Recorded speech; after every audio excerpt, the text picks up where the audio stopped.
Sveiki. Galvojate apie hipnozę, bet jaučiate baimę? Tai natūralu.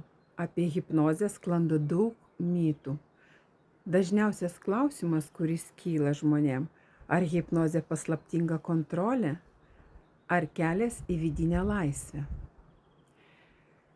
Iš tikrųjų, hipnozė tai natūrali būsena.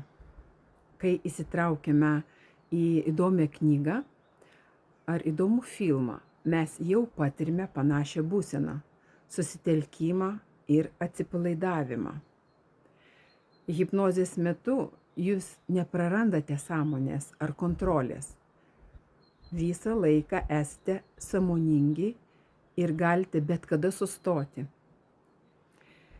Kaip ji gali padėti? Atsikratyti baimių ir įtampos, išsilaisvinti nuo ribojančių įsitikinimų, pajusti vidinę ramybę. Hipnozė tai saugi kelionė į pasąmonę, padedanti atrasti vidinius resursus, kaip tvarkytis su iššūkiais.